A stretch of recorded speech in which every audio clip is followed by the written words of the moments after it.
Alors, pour m'orienter, qui parmi vous est allergologue? Qui est immunologue? Qui est dermatologue? Très bien. Alors, j'ai des nouveautés pour vous. On parle de l'urticaire. Est-ce que c'est la bonne session pour l'urticaire? Je vous laisse juger après. Voilà, avant de commencer, je suis obligé de partager mes conflits d'entrée avec vous. Ça ne touche pas trop l'urticaire, plutôt les maladies inflammatoires chroniques. Et je veux parler un peu de propédeutique, étant donné que vous n'êtes pas des dermatologues, et j'insiste, tout ce qu'on voit, c'est pour nous, les dermatologues. Après, vraiment, je veux partager avec vous quelques cas qu'on voit dans la quotidienne. Je revisite les guidelines qui existent depuis quelques années maintenant. C'est toujours une bonne idée de les connaître. Et j'ai une dernière message qui me semble être important. Pour commencer, l'urticaire est où? Alors, on décrit un petit peu. En haut, à gauche, on voit des plaques érythémato-squameux, mais les plaques sont plutôt, alors la desquamation elle est plutôt fine. Hein. À gauche, en bas, on voit aussi quelque chose qui a l'air d'être en plaque, mais il y a un halo un peu blanc autour. Hein. Il n'y a surtout pas d'attente épidermique, il n'y a pas de desquamation. En haut à droite, on voit un très grand plaque avec la marge qui est un peu infiltrée et actif. Hein. La lésion a l'air d'être un peu annulaire avec aussi une desquamation relativement fine. Et à droite, en bas, on a de nouveau des plaques érythémato-squameux, mais cette fois-ci avec des gros squames, une attente notamment de la partie para-ombilicale. Alors, c'est quoi tout ça? Voilà le diagnostic. Alors, vous voyez le stade plaque d'une mucose fungoïde, vous voyez une vraie urticaire, vous voyez une mucose et vous voyez mon favori, bien sûr, le psoriasis. OK, alors, ça c'est le tableau clinique de l'urticaire. Alors, quelques trivia concernant l'urticaire. Il y a une réponse qui est correcte. Est-ce que la probabilité de développer une urticaire dans la vie est de 25%? Est-ce que 25% des patients avec une urticaire aiguë ont besoin d'un bilan laboratoire? Ah, ça colle bien avec la présentation avant. Est-ce qu'une urticaire chronique est déclenchée par une allergie dans 25% des cas? Ou finalement, est-ce que 25% des patients ont besoin d'une thérapie par des dermocorticoïdes? Je sais, on est connu comme la spécialité qui utilise les dermocorticoïdes pour tout. Mais bon, qu'est-ce que vous pensez? Alors, je vous laisse réfléchir. Je ne savais pas que vous avez ce joli outil ici, c'est magnifique. Alors, je vais préparer d'une manière un peu naïve ces questions. Et la bonne réponse est ça. Qui parmi vous a déjà eu une urticaire? OK, voilà. Hein? C'est quand même quelque chose qu'on ne peut pas toujours éviter complètement. Alors, c'est quoi finalement l'urticaire? C'est une maladie caractérisée par des urticaires. OK, parfait. Et ou un angioëdème. Je reviens faire ça dans un instant. Hein. Alors, à gauche, vous voyez une urticaire, et à droite, vous voyez le fameux angioëdème. Mais c'est quoi finalement une urticaire? C'est un œdème intradermique. Hein. Et pourquoi est-ce qu'on voit souvent, mais pas toujours, j'accepte, c'est pas toujours là, cet halo un peu blanc. Alors, je ne sais pas non plus, mais on dit que c'est le volume, c'est la pression physique de l'œdème dermique qui fait que tout autour, les vaisseaux sont fermés et ça explique l'halo blanc. Je ne sais pas si c'est vraiment vrai, mais si vous voyez quelque chose qui a l'air d'être en plaque, mais pas vraiment, surtout sans attente épidermique, avec un halo autour, ça, c'est une urticaire. Et ce qui est plus important est que cette lésion n'est plus là demain. Alors, une urticaire persiste pendant moins que 24 heures. Ça, c'est absolument essentiel. Bon, alors ça, c'est une urticaire. Mais pourquoi est-ce que ça pose un problème? Il y a plusieurs raisons. La raison principale, notamment dans les yeux d'un dermatologue, c'est que ça gratte. Vous n'avez plus à dormir, votre vie est fortement perturbée. Juste pour vous donner une idée de l'intensité de ces démangeaisons, vous voyez ici une étude qui a comparé un peu l'intensité des démangeaisons. Alors, la dermite atopique, je peux vous garantir, ça gratte beaucoup. Mais l'urticaire gratte encore beaucoup plus. Et entre parenthèses, c'est quelque chose que je ne savais pas, on est en train d'essayer de comprendre pourquoi le psoriasis gratte aussi. Mais le message clé, l'urticaire, ça gratte, mais vraiment, vraiment beaucoup. Alors, c'est vraiment quelque chose que les patients veulent voir un dermatologue pour contrôler leur urticaire le plus vite possible. Alors, il y a bien sûr une classification qui est assez pragmatique. Alors, il y a une urticaire aiguë et il y a une urticaire chronique. Après, il y a une urticaire spontanée et il y a une urticaire induite. Tout clair. Je reviens vers aigu, chronique, c'est quoi quand je partage mes cas avec vous. La classification, elle est simple. La physiopathologie, non. Ce qui est important à garder en tête est la cellule clé, c'est le mastocyte. Le problème avec les mastocytes est que les mastocytes sont plein des médiateurs inflammatoires. Ce n'est pas vrai qu'il n'y a que l'histamine. Il y a beaucoup d'autres que vous voyez sur cette liste. Qu'est-ce qu'ils font, les tels médiateurs? Une chose, et ça explique le prurite, c'est déjà une activation des petits nerfs dans la peau. Ça, c'est par rapport au prurite. Après, il y a les facteurs qui causent une vasodilatation. Ça explique le rougeur que vous voyez. Et finalement, il y a vraiment quand même aussi un recrutement de cellules inflammatoires. Ça veut dire que ce n'est pas complètement idiot de prendre une biopsie, parce qu'on trouve encore au moins les traces d'une urticaire, parce qu'on voit un peu comme l'ombre de l'inflammation encore dans la peau, représentée par les cellules inflammatoires. On peut discuter si c'est toujours nécessaire ou utile de prendre une biopsie pour une urticaire. Deuxième problème, alors de l'un côté, on a cette multitude de médiateurs qui déclenchent, qui expliquent un peu le tableau clinique. De l'autre côté, vous avez quand même beaucoup de possibilités de faire sécréter un mastocyte, tout ça. Et le IgE, c'est une des possibilités qui fait que les mastocytes vont libérer tous ces médiateurs qui sont déjà préformés dans les petites vésicules, dans les mastocytes. Et ça explique pourquoi la réaction elle est immédiate. Ça prend quelques minutes et après vous voyez déjà quelque chose. C'est comme le test PRIC. Ok, alors commençons un peu avec la vraie vie, la médecine. Voilà mon premier cas, une jeune femme qui a passé une soirée avec ses amis en consommant pas mal de camembert et du vin rouge.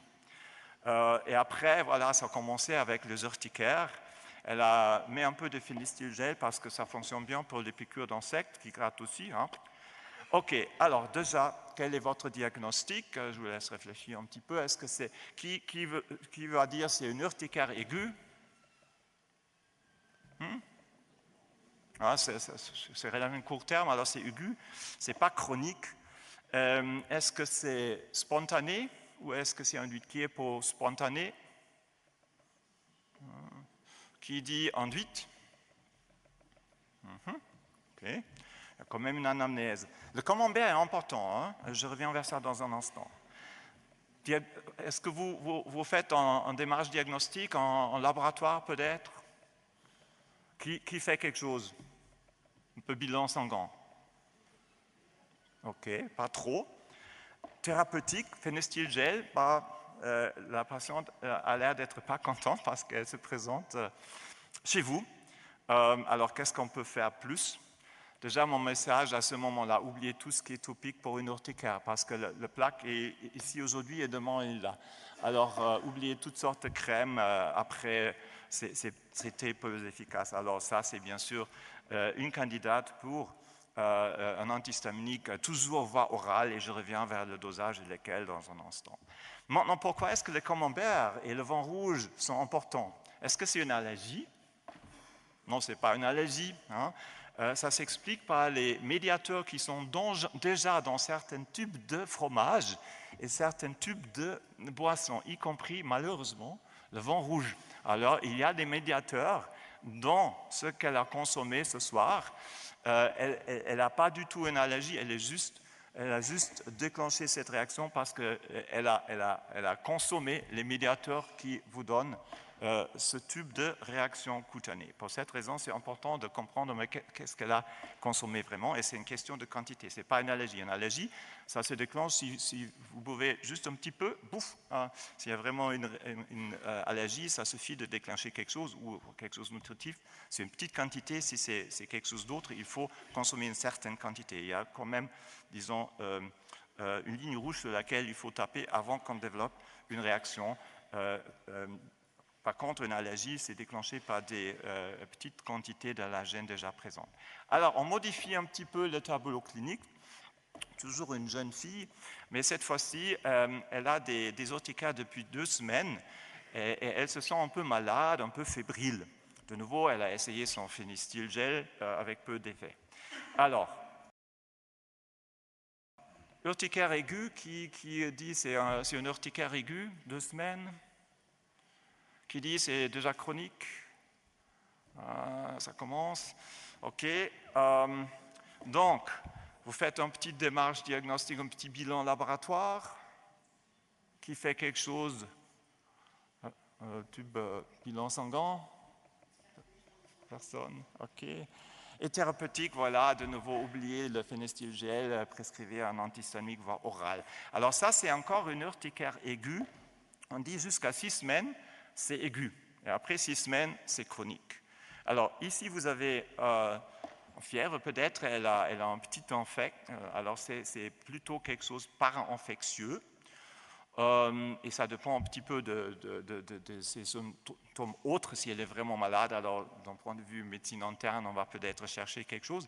Mais si elle est peu fébrile, si elle tousse un petit peu, ça a l'air d'être un petit rhume, à ce moment-là, d'un point de vue d'un dermatologue, on ne fait vraiment rien. Je reviens vers ça dès qu'on discute un peu des guidelines. Maintenant, pas 2 semaines, mais 2 mois, il n'y a rien dans son anamnèse. Vraiment rien, mais 2 mois déjà. Et cette fois-ci, elle n'a pas seulement utilisé le Phénestyle, mais elle a trouvé encore le Tavégil, elle a pris un comprimé par jour, ça n'a rien donné. Votre diagnostic maintenant? C'est une urticaire chronique.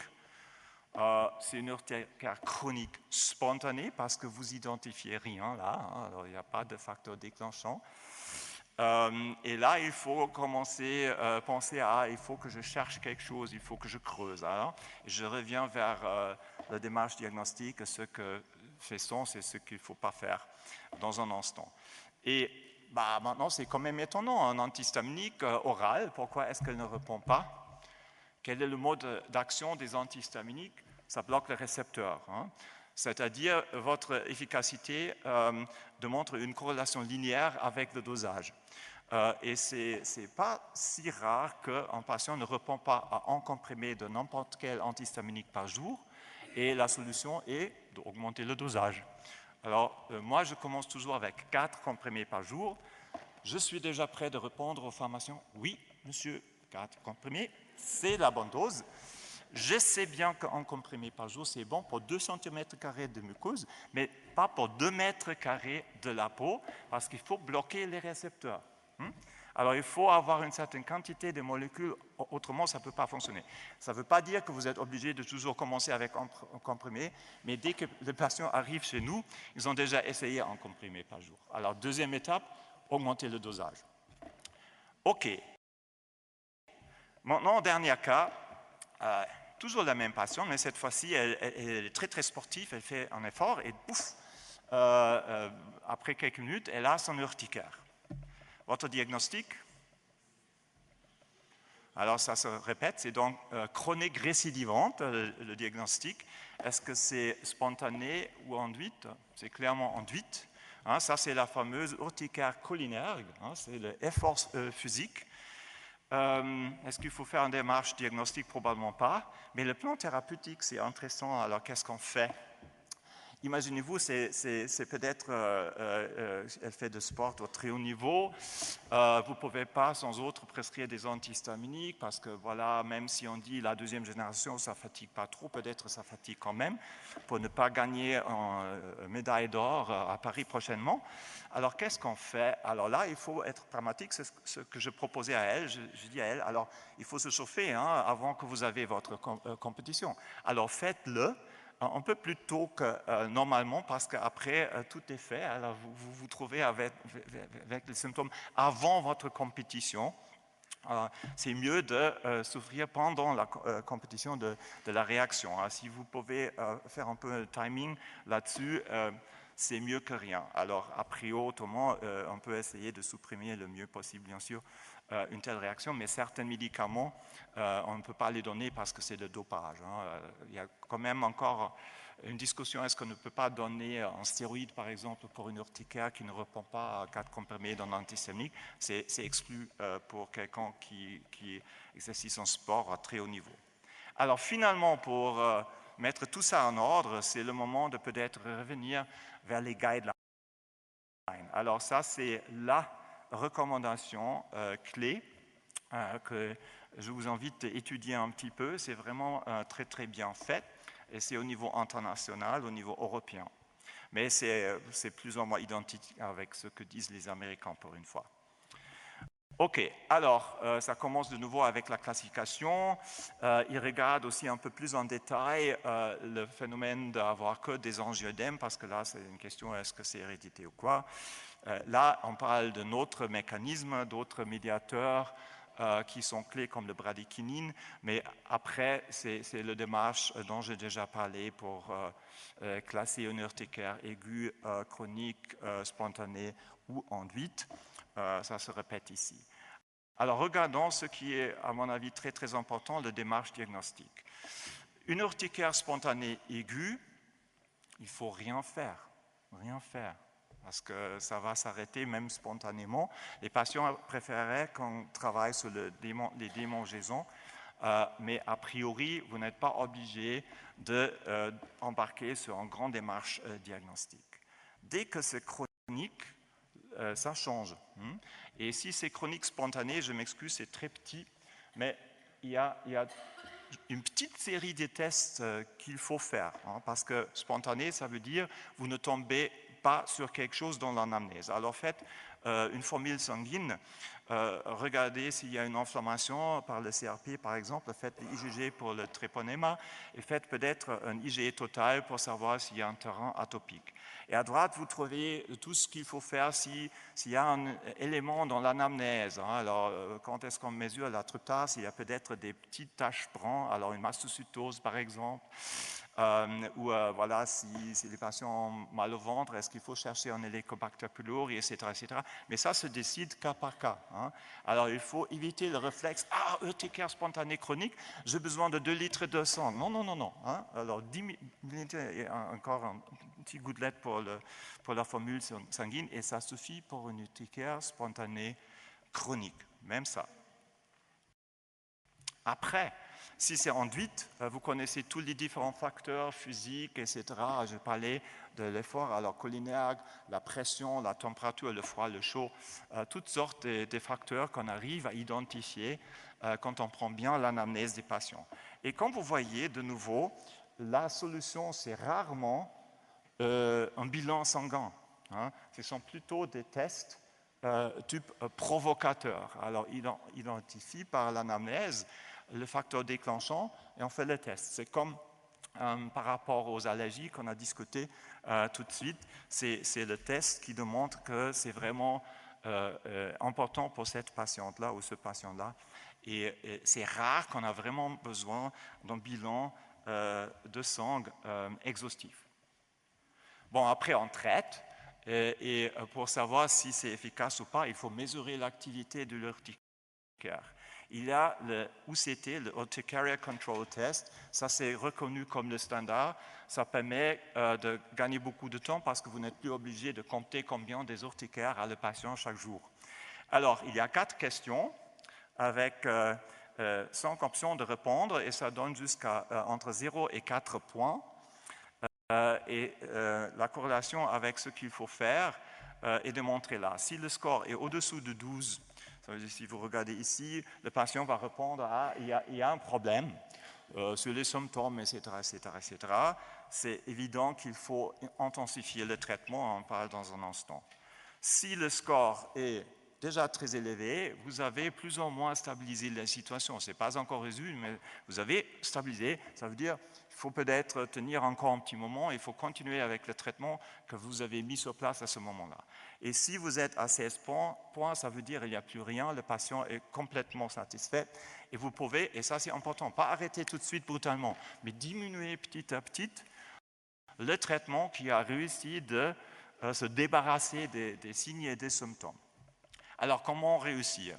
Ça, c'est la pharmacothérapie. Je vous ai déjà parlé de ça. Alors, on commence avec un antihistaminique, deuxième génération, s'il vous plaît, voie orale. Et si un comprimé par jour ne suffit pas, vous pouvez augmenter la dose jusqu'à 4. Quels sont les antihistaminiques deuxième génération qu'on utilise beaucoup en Suisse? C'est le desloratidine, le bilastine et le lévocétrizine. Ce sont les trois qui sont très souvent utilisés. Alors, jusqu'à 4 comprimés, vous pouvez les prescrire sans autre. Si ça ne marche pas au bout d'un moment, il faut combiner. Et le traitement qu'on utilise souvent maintenant, c'est le omalizumab, l'Exolair, le anti-IgE. Étonnamment, ça fonctionne aussi pour les patients avec très peu des IgE. C'est difficile à comprendre, mais c'est le cas. Si cette combinaison ne fonctionne toujours pas, on commence à parler des immunosuppresseurs. Et on évite, a priori, les stéroïdes. On préfère, d'après les données qui existent jusqu'ici, a priori, le cyclosporine. Alors ça, c'est un algorithme qui arrive à résoudre 99% des cas, à mon avis. Après, il y a beaucoup d'autres options. Je ne veux pas que vous arriviez à lire tout ça, juste pour vous dire, dès que vous dépassez tout ça, vous allez trouver que des petites séries de cas ou des petits vignettes, mais l'évidence, elle est très très faible. Alors tout ce que vous trouvez ici, c'est pas très evidence-based. Ça, c'est encore très important. Et j'ai presque terminé, après on va embarquer sur questions-réponses. Il y a quand même un diagnostic différentiel. Il y a pas mal des syndromes qui vont avec une urticaire. Beaucoup de ces syndromes font part des maladies auto-inflammatoires. C'est tout de suite très compliqué. C'est probablement plutôt pour soit les rhumatologues, soit les immunologues cliniques, soit pour les dermatologues, pourquoi pas. Il y a deux diagnostics différentiels qui me semblent être importants d'un point de vue dermato et peut-être aussi médecine générale. C'est la mastocytose qui n'est pas si rare que ça. Il y a la mastocytose cutanée et il y a la vraie mastocytose systémique. Une mastocytose systémique, c'est une rareté, mais une mastocytose cutanée, ce n'est pas si rare que ça. On le rate souvent parce qu'au niveau de la peau, on voit que de petites taches brunes qui semblent être pas grand-chose. Et pour nous, c'est très important de ne jamais rater une pemphigoïde bouleuse, notamment parmi les patients un peu âgés, parce que ça ne commence pas du tout avec les bulles, mais ça gratte énormément. Alors dès que vous voyez des taches rouges, c'est quelqu'un qui est déjà un peu âgé. N'oubliez pas qu'il existe le pemphigoïde bouleuse avec une phase pré-bouleuse. Dernier message, quand est-ce qu'on peut traiter et quand est-ce qu'il faut hospitaliser un patient? On est, j'espère, tous d'accord que ça ne nécessite pas quelque chose, ça se traite en ambulatoire, mais par voie orale, s'il vous plaît. Est-ce qu'on a un angiodème sans autres symptômes, pas de dyspnée, etc. Je dirais, a priori, on peut aussi traiter un tel patient en ambulatoire. Mais n'oubliez pas que ce même phénomène, un œdème, peut se manifester un peu plus bas. Et dans ce moment-là, vous avez une situation absolument urgente qui nécessite essentiellement une hospitalisation. Alors, dès que le patient est symptomatique avec problème de respirer, voilà, pensez d'œdème de Kring un peu en bas, et ça nécessite une hospitalisation en urgence. OK, voilà mon résumé. Une urticaire, elle est fréquente. Les efflorescences persistent pendant moins que 24 heures, alors ça c'est le critère clé. La thérapie se base a priori sur les histaminiques deuxième génération, dose suffisante s'il vous plaît, C'est la raison pour laquelle moi je réussis souvent, vous pas. Il faut juste pousser, pousser, pousser, et c'est tout ce qu'il faut faire souvent, pas toujours, hein, j'accepte. Une urticaire aiguë ne nécessite pas de démarche diagnostique, hein, et même s'il s'agit d'une urticaire chronique spontanée, limitez votre bilan, en tout cas au début, à ces paramètres-là. C'est largement suffisant pour commencer. Et si vous ne trouvez rien, à ce moment-là, il peut-être faut tourner vers un spécialiste, soit un allergologue, soit un immunologue, soit un dermatologue. Avec ça, je vous remercie et j'espère qu'on a